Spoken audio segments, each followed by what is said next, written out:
The main features of this chapter, which we have studied about, are as follows. Current through a given area of a conductor is the net charge passing per unit time through the area.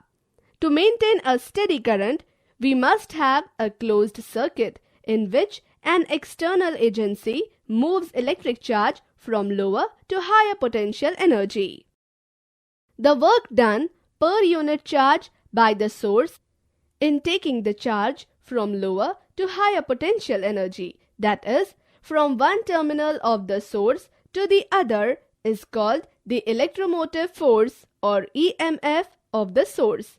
Note that the EMF is not a force. It is the voltage difference between the two terminals of a source in open circuit. Ohm's law.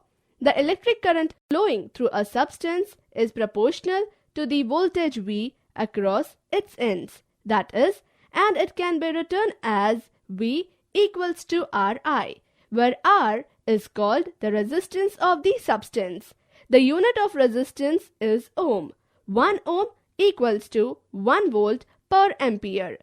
The resistance R of a conductor depends on its length L and constant cross-sectional area A through the relation R equals to rho L by A, where R, called resistivity, is a property of the material and depends on temperature and pressure.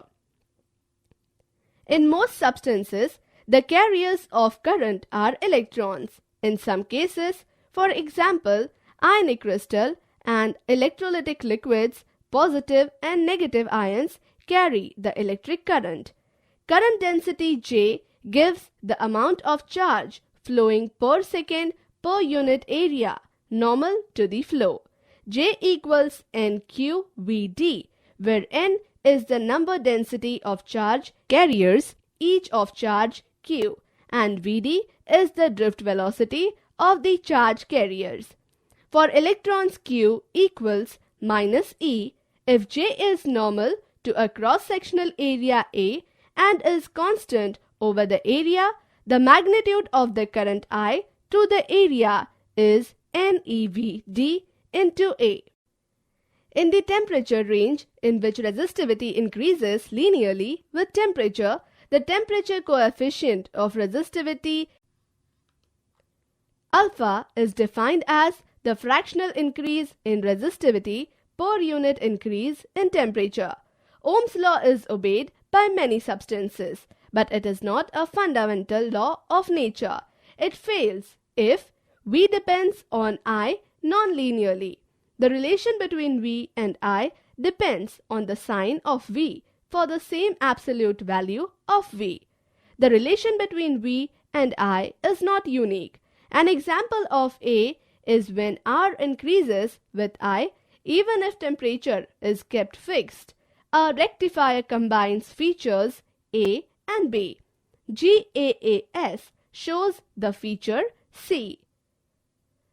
Total resistance R of n resistors connected in series is given by R equals to R1 plus R2 up to Rn.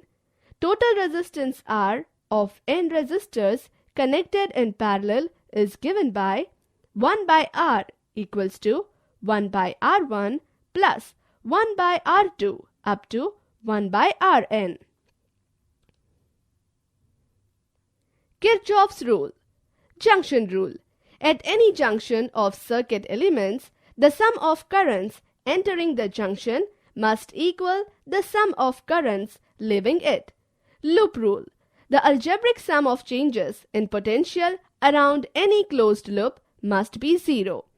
The Wheatstone bridge is an arrangement of four resistances R1, R2, R3, R4.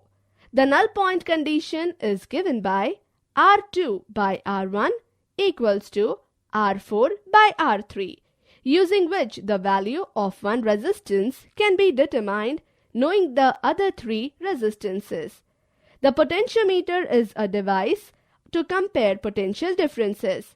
Since the method involves a condition of no current flow, the device can be used to measure potential difference internal resistance of a cell and compare EMFs of two sources. The following table summarizes all the physical quantities along with their symbols, dimensions, units, and remarks. That's all. Surely you would have loved the chapter and mastered all the concepts.